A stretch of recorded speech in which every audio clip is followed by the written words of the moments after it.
For Sunday, April 10th, you found the Georgia gang.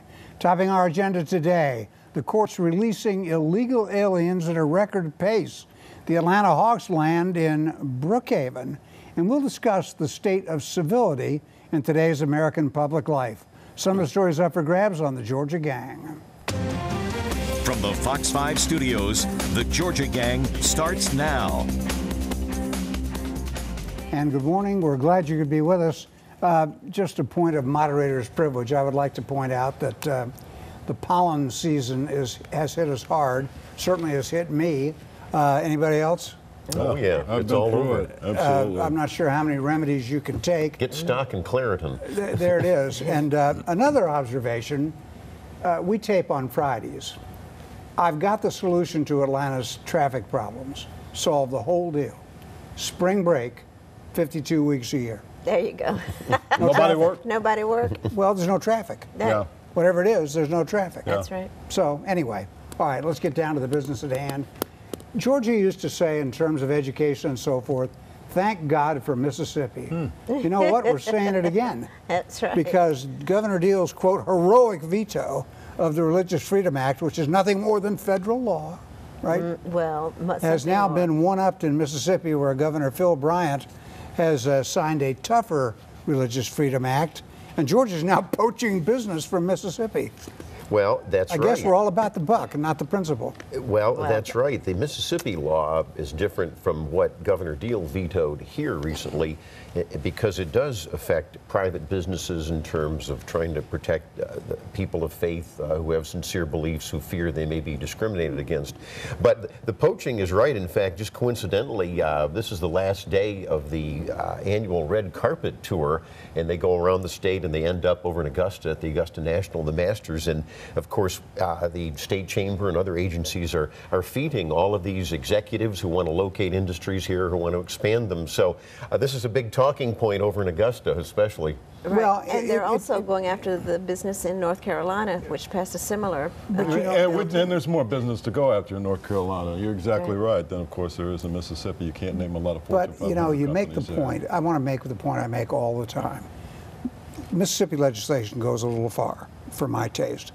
But the Georgia legislation literally mirrors federal law. No, Not it went a little literally. farther. And it's in It 30 went states. Federal law does not negate local ordinances, for instance, Atlanta's and others, and the state law would have. It went beyond federal law. I think that the governor was right to veto this bill. But those who are out there waving the flag, come to Georgia, we're better than Mississippi and North Carolina. Our General Assembly passed that bill, wants to pass it again, talked about overriding the governor's veto. When did we get so sacrilegious that we're going to go out and start getting all this other business? I think it's funny. You know, just as a side note, Lieutenant Governor Casey Cagle put out a release this week, which was the list of all the accomplishments of the General Assembly. And right there, bigger than heck, was the Religious Freedom Act. Well, he's not running from it. Well, no, and he's also running for governor. But there's a point, Jeff, just to answer your point. The Pastor Protection Act was part of this compromise that the General Assembly passed. Every single Democrat voted for that. There is a way, as I've pointed out, to try to please both sides. It's tricky. You could argue that it wasn't well crafted this time, but you do need to protect pastors, and Jeff is right. This does go a little bit beyond federal law, even though a lot of it mirrors it. And I think that you're reinforcing my point, and that is this is coming back around in a year, and here we are out there saying, you know, we want your business, Mississippi, we want your business, North Carolina. Why? For those businesses to come and face the same situation here in January? But every state has a right to do this. That's called democratic representative government. We're going to come back to that when we talk about America C. Reed in a minute, but I want to get to another issue. I guess if we have a theme for this week's broadcast, it's why are the people so angry? Religious freedom clearly was a divisive issue, very. Dividing, it's the old division, Metro Atlanta versus the rest of the state. Well, but I don't know now about here's that. one when we talk about, for example, Donald Trump and Bernie Sanders and the other sources of anger in America. An amazing report that the federal courts in Atlanta, in the state of Georgia, are turning illegal immigrant criminals loose at a record pace. 5,000 a year. And we're not talking, Phil, just about some poor guy who got a DUI or change lanes improperly.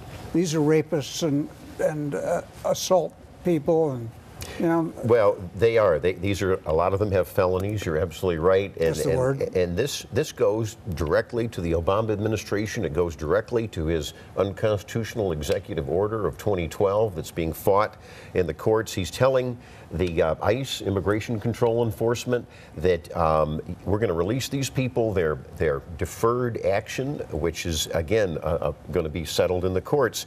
And, you know, this affects all of us. I don't care what your politics are, but you got people out on the streets that are criminals.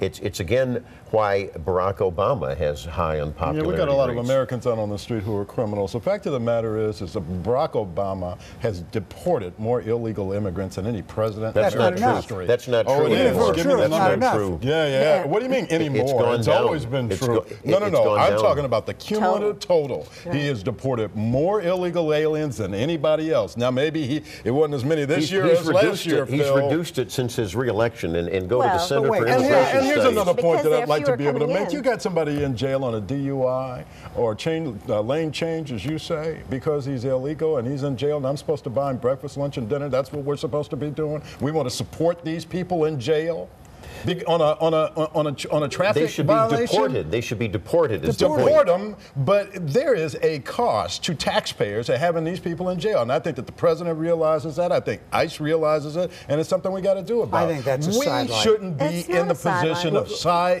of warehousing people, whether they're illegal aliens or Americans, and we do it more than any other Would you civilized agree? nation in the world. Would you agree, though, that stories like that explain much of the American anger? Here is Trump saying, I'm going to build a wall and I'm going to make the Mexicans pay for it. I'm not sure that that's going to work, but that's what he says. And he vaulted to the top of the Republican heap. People are truly angry over stuff like And I the think religious it freedom even and- goes beyond immigration to a law and order issue. If people of both parties, and you start looking at these polls, they feel that the law is not being enforced. Crime rates have gone down in many areas, Jeff, because we have been jailing criminals. I'm glad to see you recognize that, Phil. All right. Well, we need to do something, though, on the other side of the anger, on the left side of the anger is about the income inequality and how the rich keep getting richer and the poor keep getting poorer. And there's no middle class anymore because of the stagnation of wages. All right, a couple of footnotes on state news. This week, the Department of Revenue agreed to rules on how much beer you can take home from a craft brewery. I forget the actual specifications, but it's something the brewers wanted, and the Revenue Department had not given them per legislative action. Now it's right. done, everybody's happy. That's right. Raise your glass. That's right. It's these brewery tours that are very popular, and it's something, as you point out, that the legislature had said we want to do this, and the bureaucrats didn't want to do it. So now that's a wrong that's been righted. Well, it is, but I mean, you know, it's just another one of these protectionist things where you're trying to protect the liquor distributors. We've been through this many, many times. You can't, you know, whether it was buying wine on the internet, Right. or craft breweries, or these little distilleries that are popping up in Atlanta and elsewhere. I mean, you know, the landscape is changing, the marketplace is changing, and it seems to me that consumers ought to be able to get what they want where they want it without the legislature stepping in, especially a presumably conservative legislature that supports free trade and free markets. All right, we've got to get out Much when we like come back. Uber. A shakeup involving the way judges are disciplined in the state of Georgia. Stay with us. Have a question or comment for the Georgia Gang? Visit their website at fox5atlanta.com. Okay, this is the inside baseball segment, but it's important. We always lay down that disclaimer. Legislation in the General Assembly this year to reconstitute the Judicial Qualifications Commission, the group that patrols and rides herd on the state's judges. There will be a ballot amendment in November where voters can start all over reconstituting the JQC as it's known. This week, the JQC's chief, Lester Tate, a lawyer from Cartersville, resigned. In a huff. I know you think that it's time for him to. I'm not sure I understand all the ins and outs, Phil. Well, you're right. The chairman of this watchdog judicial commission, Lester Tate, resigned. And why did he resign? It was because he had tainted. He had tainted. Let me finish. He had tainted this commission that had done such a good job. You know, as a sideline, over 60 judges since 2007 have been removed for all sorts of unethical things. It's the most of any state in the union. So it was doing a good job until Tate came along and started playing favorites. And so he was the subject of an ouster attempt by internally. And then the General Assembly got involved, rightly or wrongly, but I think rightly this time, and said, we're going to have to punish the state bar and remove some of these people. It's going to be on the ballot. You can say yes or no to this abolishing of the commission, and then it'll be reconstituted with the governor appointing someone from the state bar as chairman. The JQC did do a good job. I mean, there was story after story of bad judges, and somebody needed to be investigating them. Exactly. Judges trading sexual favors, judges involved in drug deals. It was bad stuff. Yeah, and it was good for the judiciary to be able to get those bad actors out of there. Absolutely. But I have a problem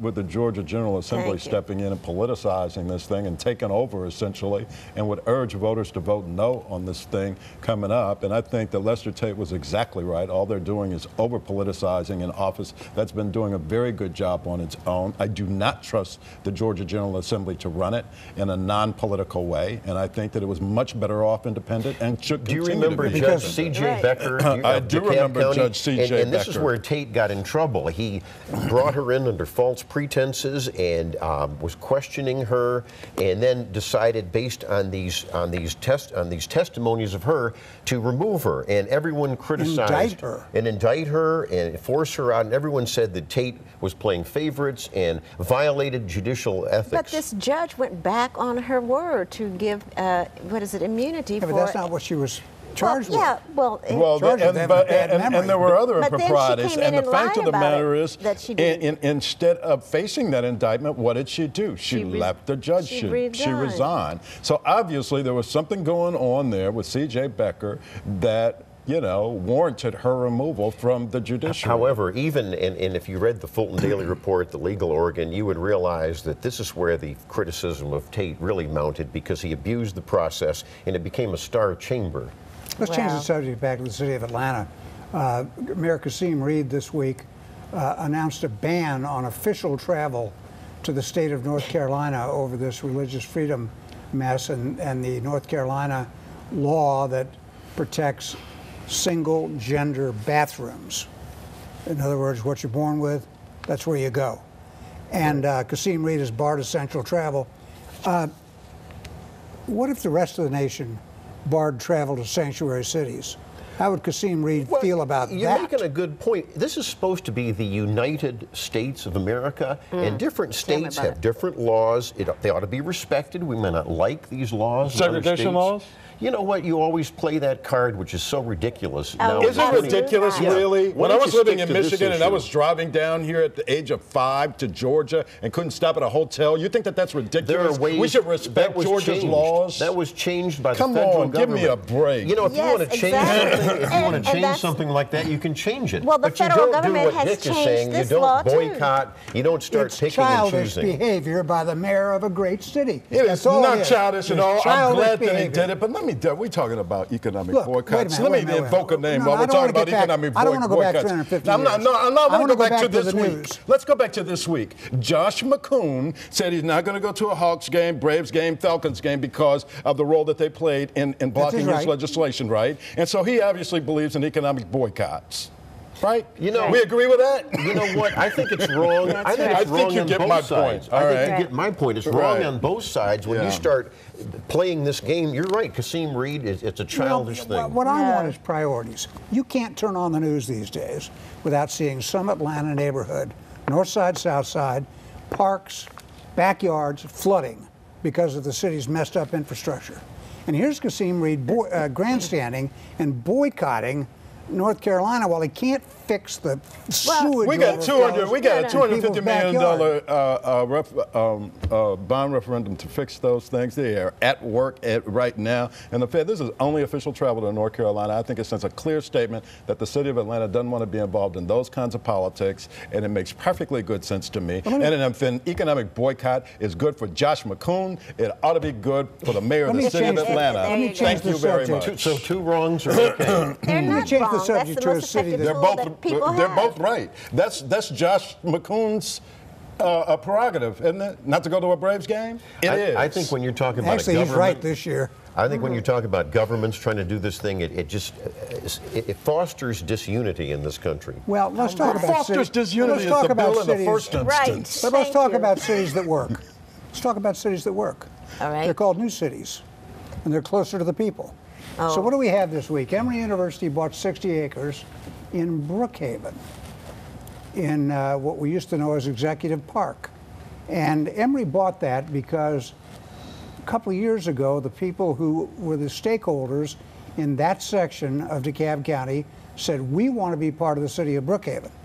The city of Brookhaven didn't even know they were thinking about that. Anyway, it came to pass that Executive Park and other areas, Children's Healthcare of Atlanta, went into Brookhaven. And now the Atlanta Hawks, under apparently real solid new ownership, are going to build a state-of-the-art training facility in Brookhaven, and it's going to be the sports medicine center for all of Emory University's many medical operations. I think that is a big deal. It is. It's huge. That should be the winner of the week for all of us. Yeah, but I don't know what it has to do with Brookhaven. I think it has to. But they didn't build it downtown. It has more to do with Emory University, it has to do with the and where Emory University is too. expanding. Exactly right. And here's an institution with medical, sports medicine, and all that, and so it's a natural fit.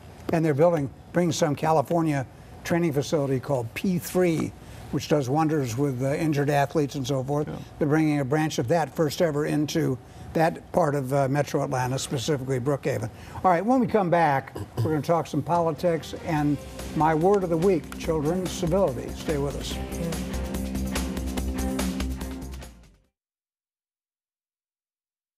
Have a question or comment for the Georgia Gang? Visit their website at fox5atlanta.com. This takes wizened veterans like us some getting used to. This is the second year in which we will have May primary elections. It just seems impossible to come so quickly after the General Assembly. At any rate, there's one major contested congressional race, and that's the 10th district, which is sort of centered on Gainesville and goes into the heart of North Georgia, represented by Doug Collins, challenged by a former congressman from the Athens area, Paul Brown. And there's it's the 9th district. 9th? Yeah. 10th? 9th, okay. Thank you. So Paul Brown's former executive director of his office has been indicted for phoning up congressional expenses to employ a speechwriter who really was a speech coach, who really was a campaign type person. Well, that's right. And I think politically speaking, Paul Brown made a big mistake when he left his so-called safe seat. And in 2014, you remember he ran in the GOP primary for Senate and was defeated. So this is an attempt, of course, for him to come back. And I don't think it's going to work for some of these reasons. You've got this cloud hanging over him with these ex-staffers. And also, I think Doug Collins has done a fine job. And I don't know why anyone would want to, if there's no big issue, to try to remove him that I know of. Yeah, I don't disagree with you. And Paul Brown was such a radical extremist. Well, I think Paul Brown, with only 2 months to establish himself in a new district, I don't think that works anyway. Well, because Doug Collins is very much part of the district. Not with these issues. I mean, not with he's got these staff members who are very close to him, accused of the activities that you outlined, and you have to ask yourself, did he not know about that? If he didn't know about it, shouldn't he have known about it? Yeah. And so I think that there's a bit of culpability. Let's turn, if you will, to the broader political picture. This is kind of a lull in the presidential campaign because nothing really important happens until 9 days from now when the people of New York go to vote in both Democratic and Republican primaries. So I'd kind of like to step back and look what happened in the last week. Donald Trump lost in Wisconsin. I believe America likes gracious losers. Donald Trump issued one of the most disgusting speeches after that loss I've ever seen. He referred to Ted Cruz again as Lion Ted Cruz. He accused him almost of criminal activity. He said he was worse than a parrot. What's wrong with parrots? Puppet, right? Or was it a puppet? Worse than a puppet? Something like that. It was worse than a parrot, worse than a puppet. Well, But it was a terrible statement. It wasn't funny. I think we all agree that, and we try to teach our children this, if someone wins in sports or whatever, Be gracious. you be gracious. And there's a time and place for throwing out charges and accusations, but that wasn't the time or the place in politics. But he's done this throughout the election. I mean, he has established a new low for presidential campaigning. Well, I I'm don't worried think that about there's it. any question about I'm it. concerned about it. And also, let's look at the Democratic side, because Bill Clinton got accosted by a group of thugs. That's all you can call them. They were thugs not from Black thugs. Lives Matter. No. And Bill Clinton I called don't them think out. that they're necessarily and Bill Clinton said what most Americans I don't think believe. that they're lawless Americans because they're part of Black Lives Matter. I've got a son who's a graduate from Emory University who very much sympathizes with Black Lives Matter. Well, and it's You can Never You can never sympathize committed with a it. crime. and beyond that, But- the Black Lives Matter In the is thug. You don't bust it's up a current, speeches. Well, it's a current Everybody style of busts up protest. speeches. I mean, that's what you do. This is No, where's America. the You have a First civility? Amendment right. You can go Where to a is Donald the Trump civility? speech. Where's Let's the ask civility the- among the candidates, Dick? That's No, where I want I to see think some it goes civility. both ways. I think you can go and you can hold up your protest sign, but when, to Dick's point, when you disrupt? start disrupting, You know, that's let where me your tell you First what. Amendment right No, ends. no, no, and you ought to know that as a former journalist. Well, let me tell you what. If we want to talk about civility or non-civility in politics, we need to be talking about political actors, not the people in the audience, but the people on the stage. No, the people in the And audience people are on the just as well stage- responsible. The people on the stage have been so terrible, particularly Donald Trump, and particularly this Republican primary presidential campaign has been awful. Well, It's wait a been minute. a Wait a new minute. low It's Black in Lives presidential Matter campaigning. that busted up a Bernie Sanders rally a few months ago. Yes. They do both political parties, and Yes. they want to just They're create led by havoc. George Yeah, but Soros. that's not- They that's don't not- believe let in me tell free you, speech. that's not- They do use disruptive tactics to call attention Well, to that's the wrong. issues that are important to them. No, it's not. They're getting the attention that they need to When focus you start on screaming police obscenities killing, and flipping people off like Black unarmed Lives Matter black did in men. Valdosta, you have to condemn that yourself. Well, and also Ted Cruz, who is an issue-oriented candidate, goes to a place in the Bronx this week and gets accosted by some guy in a gangbanger hat. Well, let me That was tell you terrific. what. I mean, you got presidential candidates talking about each other's wives, calling each other names, calling Totally each other agree. liar. If we want to talk about the lack of civility, let's talk about the lack of civility among the participants themselves. No, we People all agree. I campaigning think we for all president. agree on that. We all agree on that. Well, where that's we where the disagree issue is. the Well, Trump's gotta the set audience the needs tone. to be more civil too. Do you Well, all but remember first of Chicago? all- You remember Chicago in 1968? Yeah, they should have used weapons. We had some very, very contentious issues on the streets with Americans upset about war, about crime, get out. about all kinds of things, and it is their right to express those views. But not to throw Under the bricks at First Amendment. policemen Peacefully, Yeah. civilly, and politely. You forgot that part. Yeah. I will agree No. with you. Donald Well, Trump has established the tone of this campaign, and it's sad that he has. Yes. But it's penetrated every aspect Let's of hope it, he- let's and it's hope he because, pivots. and Let's of hope course, he there's pivots. one It's the overriding reason environment- for the anger It's of the Barack environment Obama. created by, I hate to say, reality TV. Ooh, I snuck that right by you. All right, when we come back, winners and losers. Time now for the week's winners and losers. I'm chuckling ruefully because we just did a section on civility with bare civility. All right, Jeff, go ahead. That wasn't very civil, was it? The mayor of the city of Atlanta is my winner for calling out the state of North Carolina. And I'm going to make Josh McCoon my winner for the same reason, for acknowledging the power of economic boycotts. How's that? Is that good? How about the AJC? They're a winner for finally running a piece on the district attorney of DeKalb's ethics issues. Finally, it took them, I don't know, what, 2-3 weeks? Well, they hold news for 2 to 3 weeks. They run it online sometimes, Yep. and then come back and put it on a front. Put it You're in the going, wait a paper. minute, that's old. No, it's Well, news. I made him a winner, not All a right, go winner. ahead, Alexis. Okay, I'm going to congratulate Helen Smith Price. She's been named the new president of the Coca-Cola Foundation. Congratulations to her, a longtime Coca-Cola employee. Also, Diane Larche. She's the newly installed president of the Greater Atlanta section of the National Council of Negro Women, the largest chapter started in history. All right, Phil?